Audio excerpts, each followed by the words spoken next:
Persilakan Pak Edi Wuryanto, bersiap Pak Obon Tabroni. Terima kasih Ketua. Assalamualaikum warahmatullahi wabarakatuh. Selamat pagi, salam sejahtera untuk kita semua. Om Swastiastu, Namo Buddhaya, salam kebajikan. Ketua anggota yang saya hormati, Kepala BGN, Pak Menteri Kesehatan, Menteri BKKBN, BPOM, dan seluruh jajaran yang saya hormati. Pertama, ya Pak Dadang sehat kan? Mudah-mudahan sehat ya Pak ya. Saya ikut mendoakan seperti Pak Menteri, Bapak tetap sehat. Tapi lembaga ini bukan lembaga tempat untuk berdoa Pak. Ini bukan masjid Pak, bukan gereja. Ini lembaga memang diciptakan untuk bertukar pikiran, bergaduh ria. Kalau di sini nggak gaduh, gaduhnya di luar Pak. Itu yang tidak diinginkan oleh Pak Presiden. Kami pernah rapat soal JKN sampai subuh Pak. Kami dengan Pak Menteri Kesehatan pernah rapat COVID sampai dini hari Pak. Tapi kami belum pernah rapat dengan BGN lebih dari 4 jam.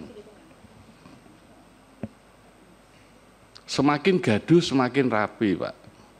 Di sini loh ya Pak. Jadi kalau ada perbedaan pemikiran, jangan dianggap ini sebagai suatu yang melawan. Suatu yang menentang. Ini paradigma berpikir kepala badan diubah ini caranya. Semakin kita banyak perbedaan, semakin kaya Bapak mengambil keputusan dan semakin menyelamatkan banyak orang. Ini soal kesehatan.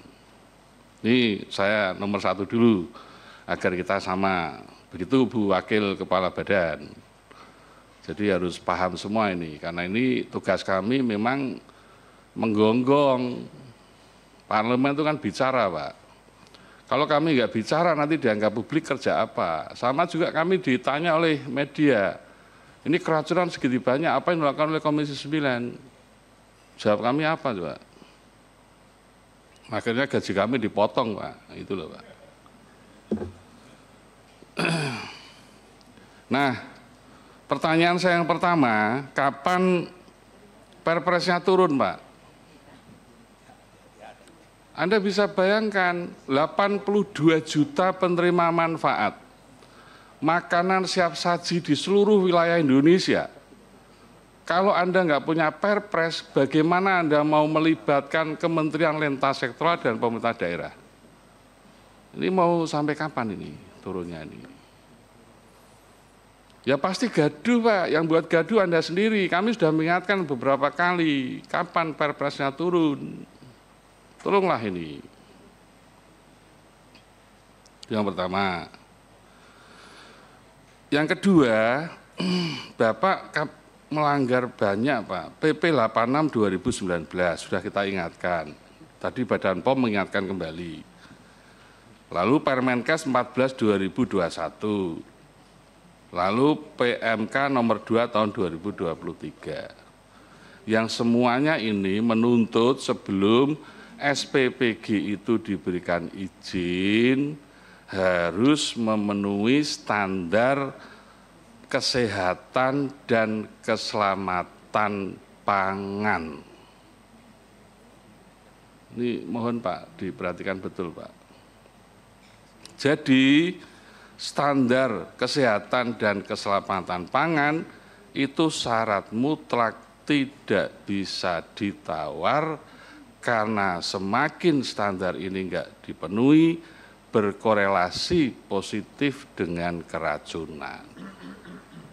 Itu loh Pak ini ya. Oleh karena itu tidak bisa keracunan itu dibandingkan dengan statistik Pak. Enggak bisa. Bapak jangan ngasih informasi kepada Presiden soal statistik. Ini sumbernya dari mana nih Pak Presiden ngomong hanya 1%. Itu mencederai perasaan rakyat.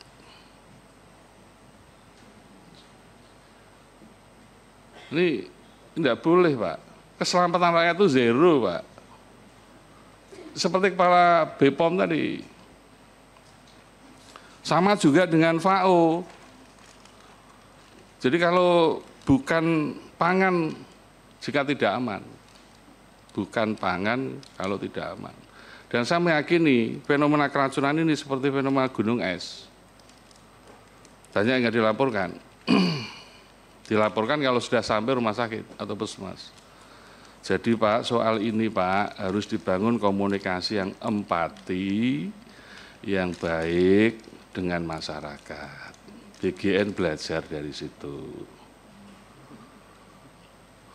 Ini saran moral aja Pak ini Pak. Tugas kami ini hanya mengingatkan Pak. Sehingga kalau bicara standar kesehatan selatan pangan, satu, sertifikasi layak higienis sanitasi. Yang ngomong siapa? KSP sendiri loh Pak, bukan kami di Komisi 9, baru 36 dari 8.000 yang punya SLHS. Kami ini nggak ngomong loh, jangan dituduh. Jadi istana sendiri itu yang mengatakan. Anda bisa bayangkan kalau SLHS nggak dipenuhi, lalu SPPG mengolah makanan tanpa standar, hasilnya apa? Itu kan logic thinking kita ini kan sudah bisa jalan toh Pak. Ini semua orang pinter nih semuanya. Yang kedua, penjamah makanan sertifikasinya bagaimana? Dulu kan kita pernah tanya itu, syarat untuk menjadi karyawan 47 orang itu syaratnya apa? Yang penting sehat. Tapi lupa bahwa orang yang ada di situ itu semuanya memiliki kesempatan untuk kontaminasi makanan. Tambah lagi HACCP, tambah lagi CPPOB. Kalau ini semua dipenuhi Pak, saya yakin kok bahwa SPBG bagian dari bisnis seperti catering. Dengan catering kita bisa galak, dengan SPBG sendiri kok kita lemah sekali. Mohon Pak, ini betul-betul quality ini diperbaiki. Saya agak bingung ketika pendampingan koki terlatih. Terus ngambil kokinya dari mana? Siapa koki itu? Apakah mau ngambil chef dari Singapura misalnya, atau yang kelas hotel berbintang misalnya? Dari mana ini chefnya ini? Nanti bagaimana identifikasi chefnya ini? Apakah tidak sebaiknya dorong aja BPOM ini, dorong aja Kementerian Kesehatan, dorong aja Dinas Kesehatan Kabupaten Kota, dorong aja puskesmas, masuk ke semua dapur, diberi kesempatan mereka masuk. Banyak kok di lapangan begitu orang masuk dihentikan kok, nggak tahu siapa yang menghentikan itu. Seolah-olah ini untouchable.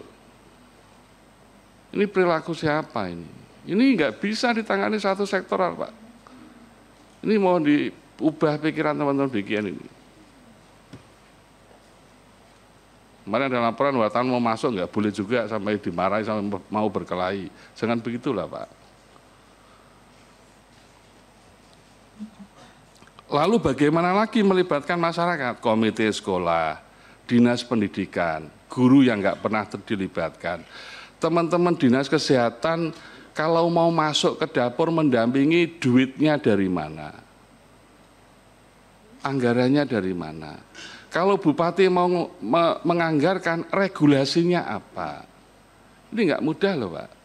Pak Menkes bisa aja, apakah Pak Menkes bisa memerintah dinas kesehatan juga untuk turun ke bawah? Karena ini yang memiliki adalah pemerintah daerah. Maka PP 86 2009 kan sebetulnya sudah mengamanatkan keamanan pangan itu wewenang Menteri Kesehatan, wewenang BPOM, wewenang pemerintah daerah. 3 hal itu dilibatkan. Tapi kalau nggak ada perpresnya ya susah juga ini. Jadi perpres sangat penting itu. Nah, kemudian saya berharap mekanisme silang penjaminan mutu internal dan eksternal, internal oleh BGN sendiri dikuati. Penjaminan mutu eksternal oleh Dinas Kesehatan, oleh BPOM, pemerintah daerah dikuati Pak. Terus dengan demikian, maka terakhir sudah habis ya, pas ini, 0,000 pas. Maka saya berharap Perpres dikeluarkan segera, lalu penjaminan mutu internal eksternal dilakukan.